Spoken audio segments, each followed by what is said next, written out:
Welcome to Epic Stock Due Diligence.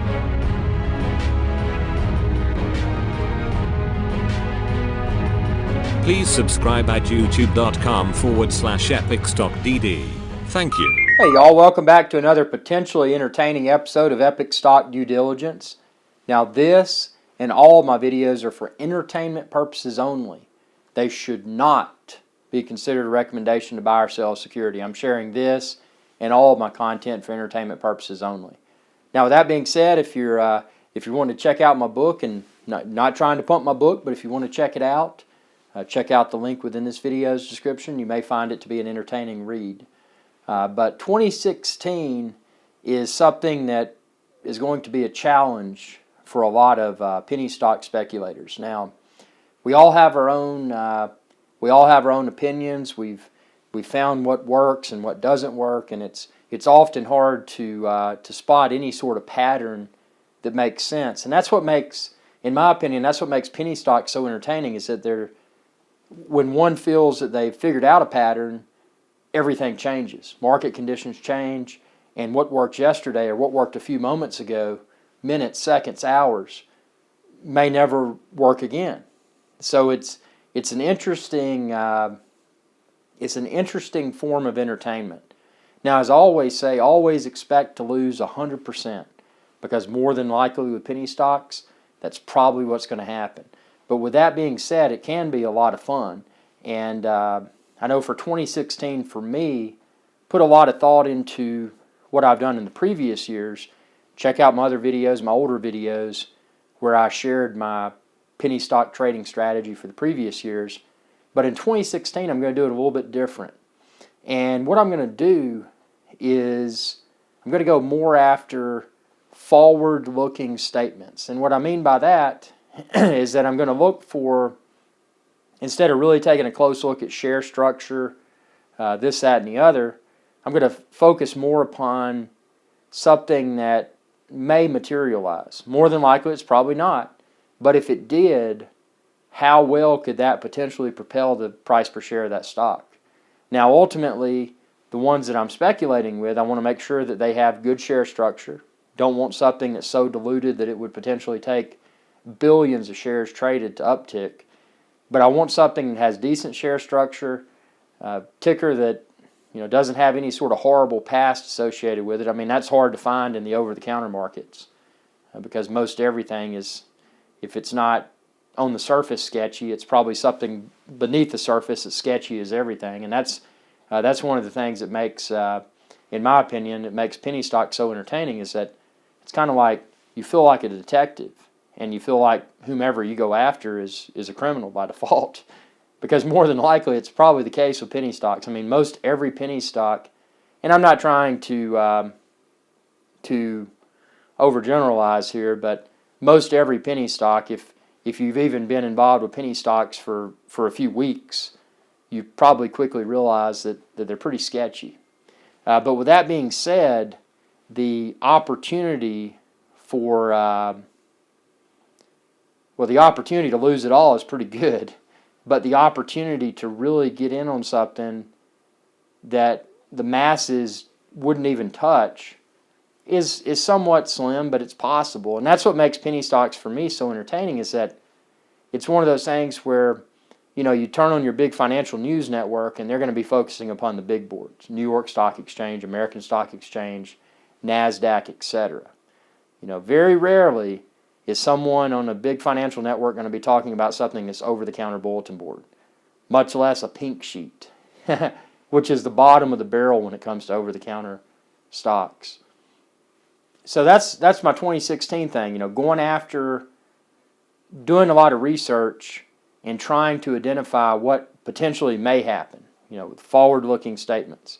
It's probably not going to happen. I'm probably going to lose every penny of that speculative investment. But if it did materialize, those are the types of plays that can really be entertaining. If whatever does materialize, what people expect to materialize does materialize. So again, and a lot of people criticize me, like, man, you always say expect to lose it all, and that's probably what's going to happen. And I mean, I'm not going to sit here and try to sell anyone on anything, because that's not my intent. I'm here to entertain. I'm having a good time, and I always have and always will look at penny stocks as a form of entertainment, because they're not investments. There's a lot of people that argue, oh man, you get on this, it's grassroots level and this, that, and the other.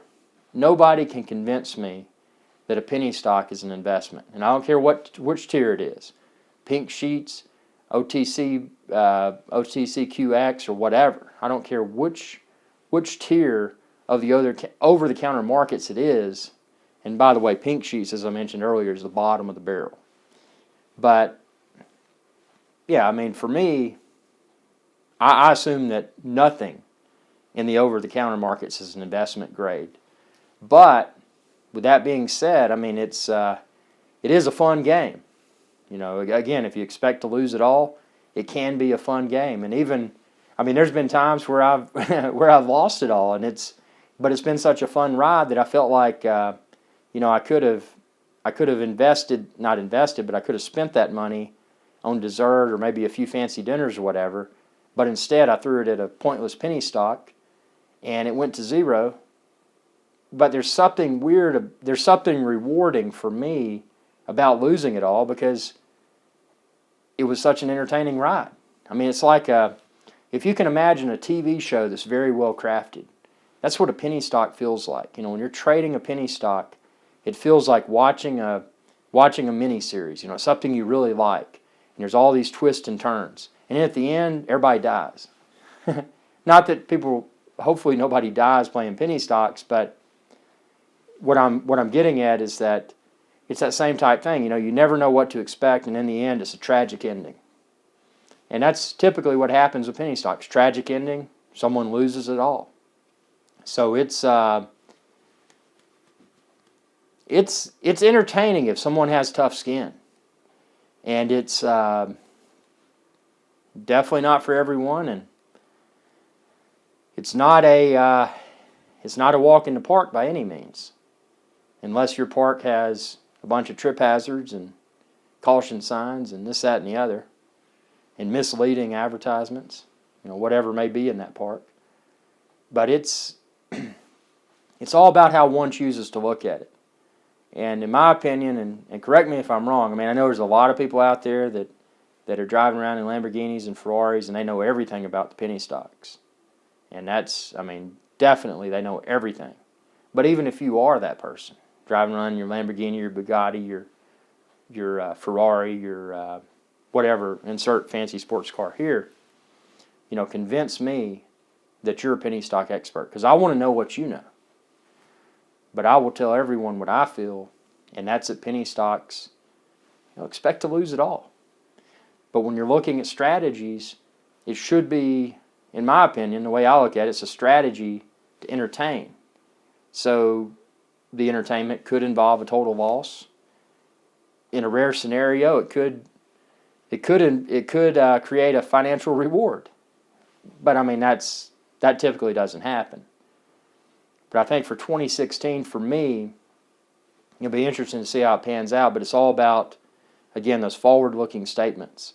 So instead of going through and screening stocks, you can check out my videos where I explain how I screen stocks. But instead of going into all the numbers and the deep dive analysis, I'm just going to take it in 2016 from a different perspective and see how it pans out. And that's aggressively going after those penny stocks that have forward-looking statements associated with them that don't seem to have too tainted of a history. Again, every penny stock does have a somewhat tainted history. And then just, entertaining myself and checking them out and seeing what happens. But I hope everybody has a good new year. Whether you're involved with penny stocks or not, that doesn't matter. I mean, I find this to be an entertaining hobby. And again, expect to lose it all, because it's probably what's going to happen. But it's one of those things that there's so many ways to approach it. And if you do it, and that's what I've challenged myself with year to year, cyclically, that's a hard word to pronounce, meaning every year, every year I recraft my strategy. So look back at my previous years, and you'll see what I posted. But I mean, this is how I'm doing 2016, and honestly, in my mind, my strategy for 2016 is pretty crazy. It's the most outlandish penny stock strategy that I feel that I've had so far. So tell me what you think. Be sure to subscribe. It's youtube.com/EpicStockDD. Check out all my entertaining videos. As I mentioned earlier, and again, I'm not trying to pump my book, but if you want to check it out, check the link within this video's description. You can find a link to my book. It's available in Apple iTunes Store. You may find it to be entertaining. You may not like it at all, but it's there if you want to check it out. And y'all have a good day.